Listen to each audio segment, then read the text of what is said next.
বিএনপির প্রধানমন্ত্রী হবেন, বাংলাদেশের প্রধানমন্ত্রী হতে পারবেন না। সন্ত্রাস বন্ধ হবে, চাঁদাবাজ বন্ধ হবে। এই জিনিসগুলি কিন্তু নিত্যদিনের ঘটনা।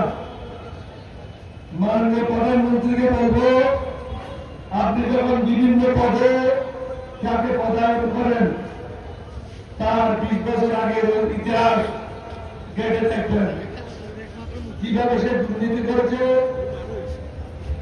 সে কোন কোন দায়িত্ব পালন করেছে, সে দায়িত্ব পালনের সময় জনগণের সাথে কিভাবে বেইমানি করেছে। এই জিনিসগুলো যদি আপনি সুন্দরভাবে পরীক্ষা নিরীক্ষা করে না দেখেন, তাহলে আপনি বিএনপির প্রধানমন্ত্রী হবেন, বাংলাদেশের প্রধানমন্ত্রী হতে পারবেন না। আপনাকে বাংলাদেশের প্রধানমন্ত্রী হতে হবে। আপনি বেগম জিয়ার সন্তান, শহীদ রাষ্ট্রপতি জিয়া রহমানের সন্তান। জিয়া রহমান কি জন্য প্রসিদ্ধ হয়েছিল?